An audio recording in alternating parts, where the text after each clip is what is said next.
Italian? Yeah. Huh? Yeah. That's Italian for Okay. occasion? The day Billie Holiday died, Oh, we heard the announcement as I was driving in on the New Jersey Turnpike. all right. Well, Who are you and why are we here? I'm John Malloy. I'm president of the Society of Connecticut Sculptors. We already have the date from Lloyd in the place. Different Now we're take. going to oh, okay. Well, we're in St. Mark's Place in the studio of Rosow-Lucchesi in New York City. And it's, what's the date today? January 17th. January 17th. January 17th, 2007. 2008. Yeah, you're putting us back a year. Oh, well. It's 2008. Okay, so it's 2008. And we've previously interviewed Rosow-Lucchesi, and now we're going to interview his wife, Anne. And I got stuck doing the interview, so. John, Well, I'm so happy. I'm so happy you're so happy about it. I like to appear on screen. But anyway, the first thing I've got to ask you is that you had a degree in business from what, University of Syracuse? Ithaca College. Ithaca College. Yes. And then you suddenly decided to do sculpture. What prompted that change? Well, I always liked art, and I came from a business family. Mm-hmm. So I was always going to be studying business and getting that degree. And in the business school, at a certain point, you could take electives.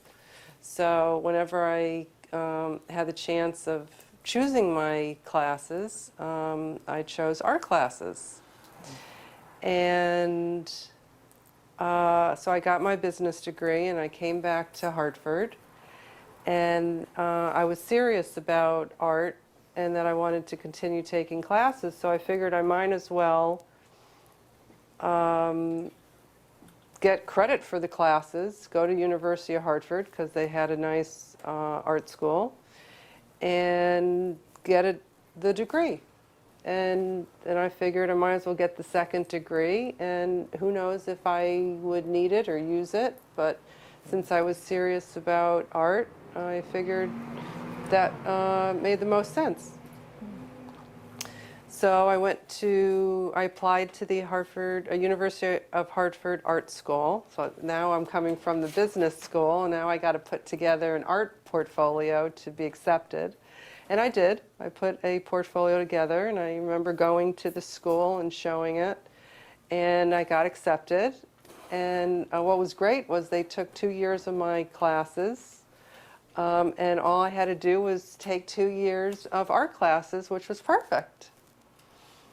So I was working during the day because I got the business degree, and then I would take art classes at night. So I decided I didn't know which art form I was going to end up doing, so I decided I would just take different art classes at night and see where that led. And I did. I took a painting class and I liked it, but I was not very good with mixing all the paints. And I took a pottery class and I didn't really love doing the wheel. And I loved printmaking. I did that in college up at Ithaca. And I did take that class, and I still do like printmaking. And then I took a sculpture class with Lloyd Glasson, and that was it for me.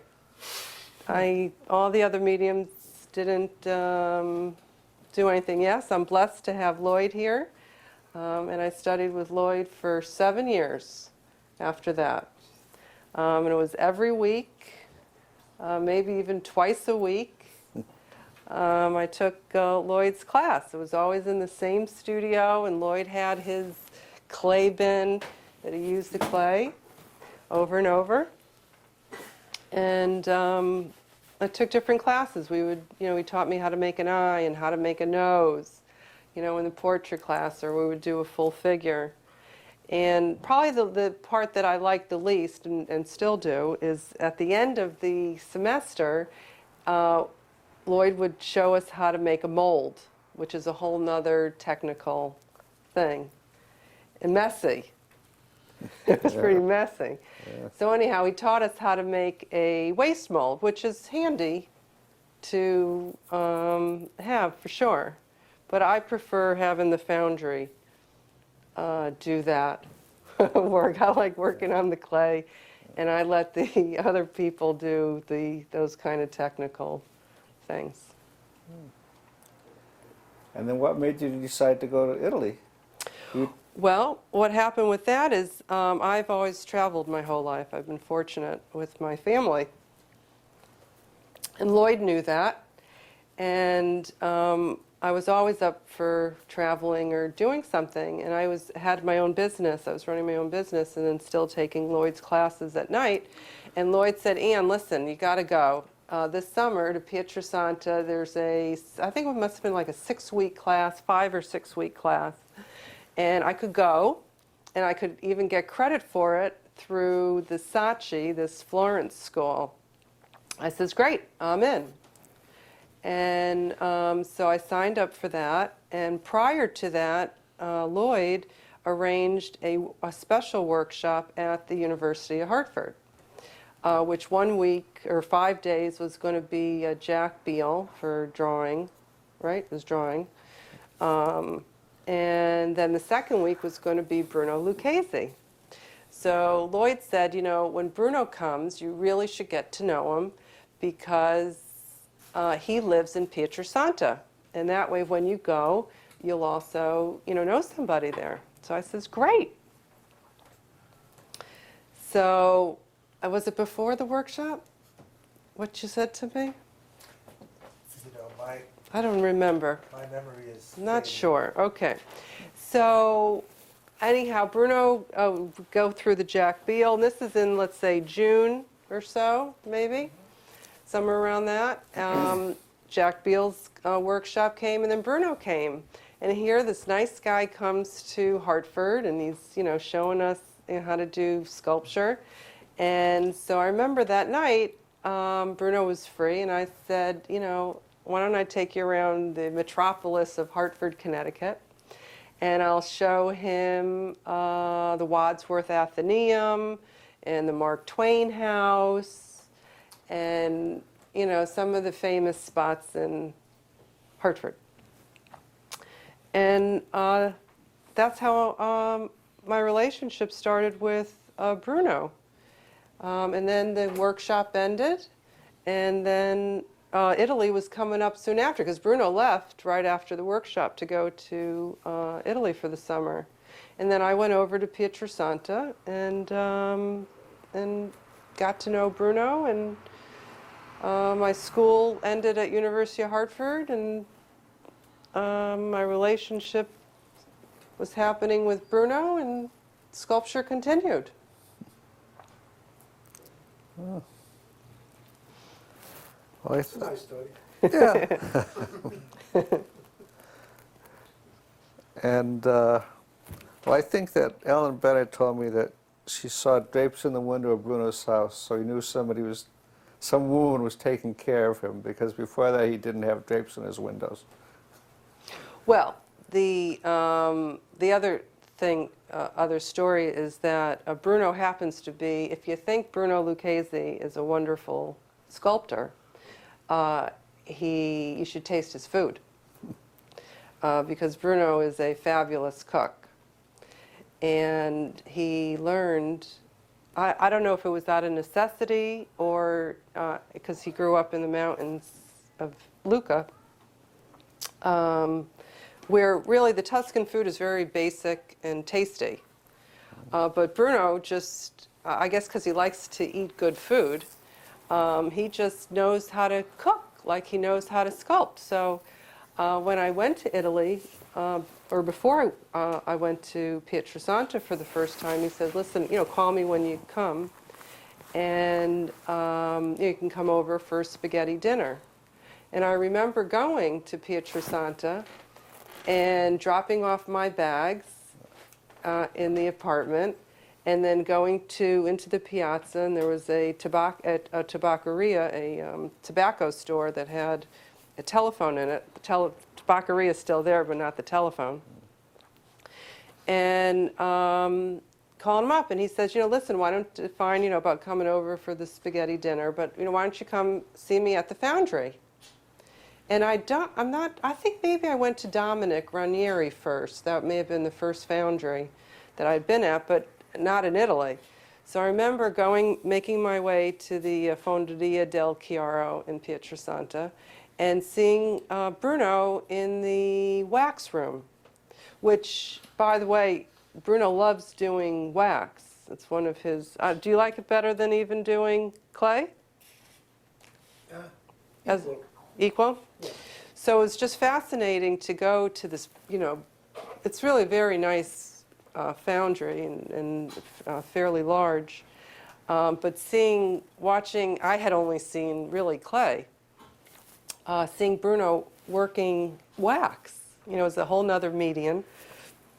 And in Italy, and it's so beautiful there, and the atmosphere in Pietrasanta is very conducive to creating, because really most people in the town are there to work.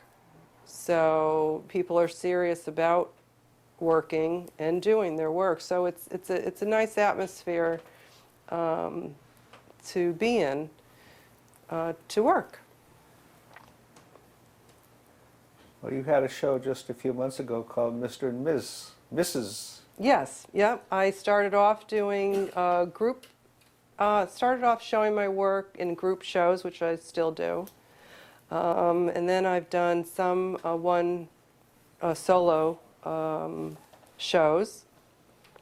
And recently, I had a show with my husband, Bruno, because we got married in 1997, 10 years ago, or 10 and a half years ago. And that was an honor because, Bruno is, world-renowned, and I certainly am not. But it was nice being able to show my work along with his. And people, thought that the show was very nice. So has Bruno influenced your work, your style, and subject matter? I think that I got my basics studying with Lloyd Glasson, and I think that when I learned how to start a sculpture by him, and how to, make a face and that kind of thing. And my mind still goes there. And then for years now, I've been seeing how Bruno starts a sculpture and how he makes a sculpture. Because really how you start a sculpture, I've witnessed, because I've seen Bruno start so many of them and do so many of them, it really matters how you start the piece and how you get the stance and the positioning of the piece. So I've seen that over and over again because Bruno's a very quick worker. And so I've learned how to do that. I've learned how to, because it's one way just to work on a piece with an armature, and it's another way to work a piece with the two prongs, because your legs are free and your torso is really free. Pretty much you're really pretty free. But once the clay sets in and starts to dry, then that's your position. So I've learned how to do both ways. So the influencing. So yes, I would say absolutely.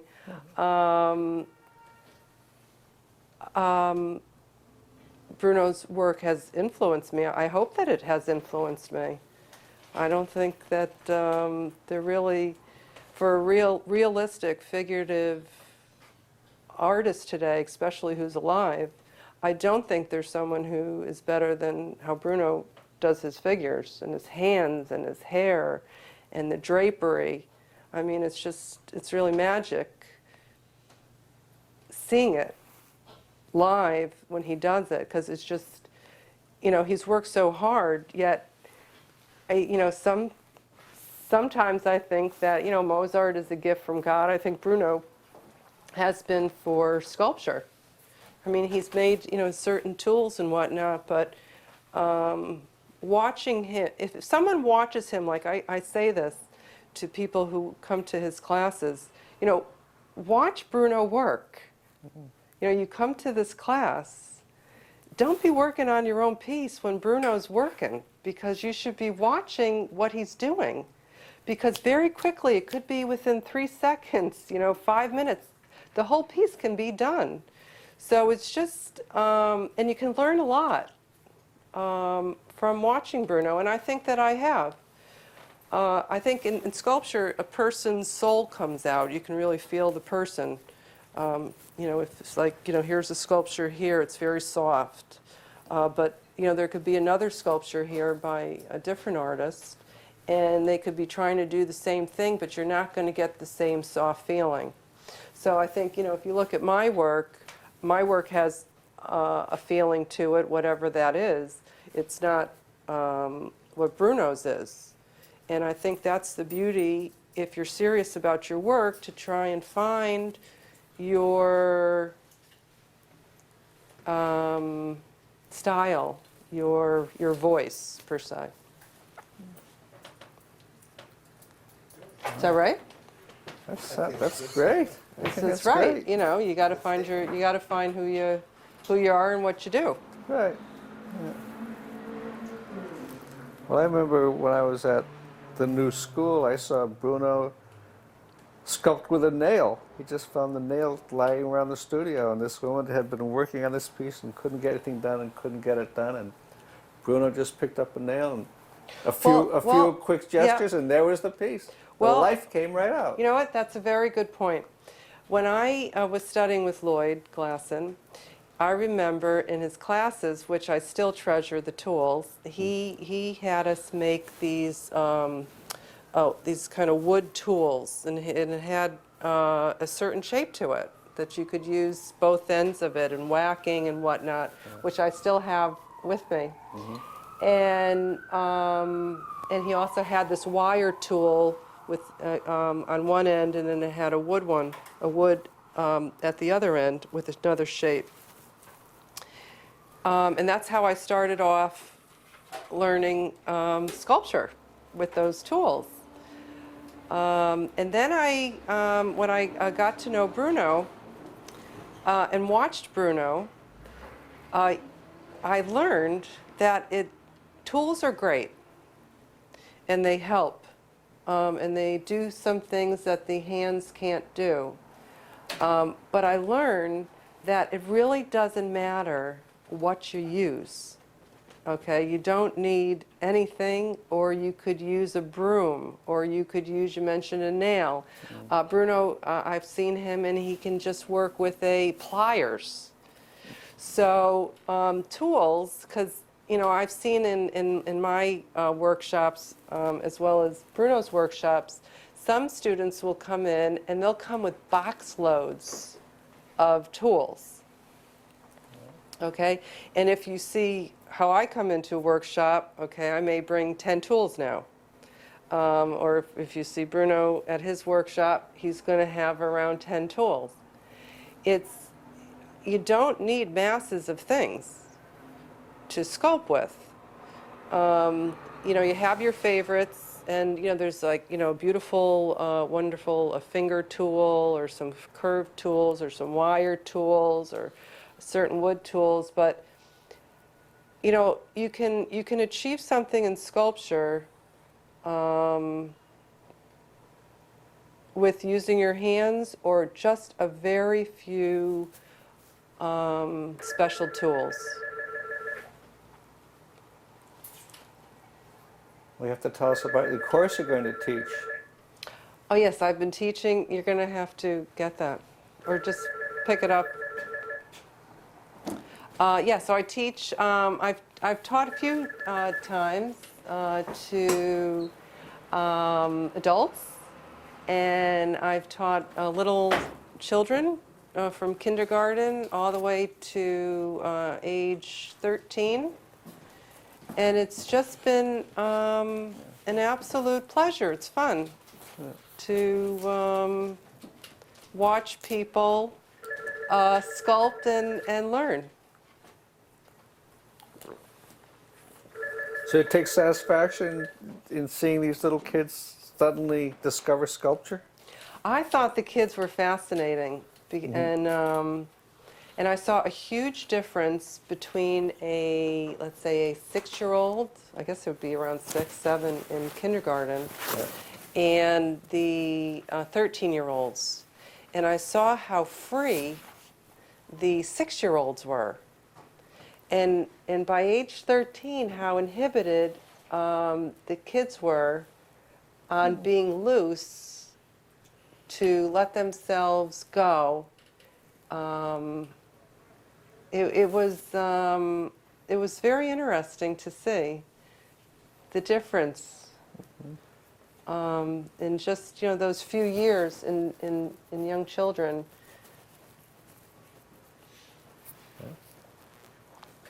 Anybody else? No? You have nothing to say? No? I think she's done well. Yeah. I think it's great. Very good. So you had 2 great interviews at one time. At the first day, we had the workshop with Bruno. We all piled into my car for lunch, and we were driving to Luna Pizzeria. Okay. And as we were pulling into Luna, I asked Bruno whether he had a car. He said, no, he doesn't have a car. And I said, well, Ann, you were sitting in the back. Bruno was sitting next to me.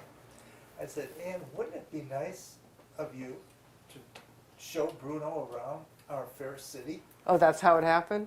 Yeah. Yeah. I don't think you approached Bruno. You were kind of shy at that moment. I don't remember any of that part. Yeah. Yeah. Okay. I just remember going. Oh yeah, because I said that kind of like threw the two of you together at that moment Oh, and asked you to take him out after class? after school. So I kind of like set that up. I didn't want to. I didn't want to get into the other part. No, Lauren. no, I don't want to. No, but that's my record. Oh, that's how it happened. Well, then that's how it happened. I don't remember. I just remember he was at class, and then I remembered taking him out at night. Yeah, well, you don't. Okay, it's you your got fault. From that point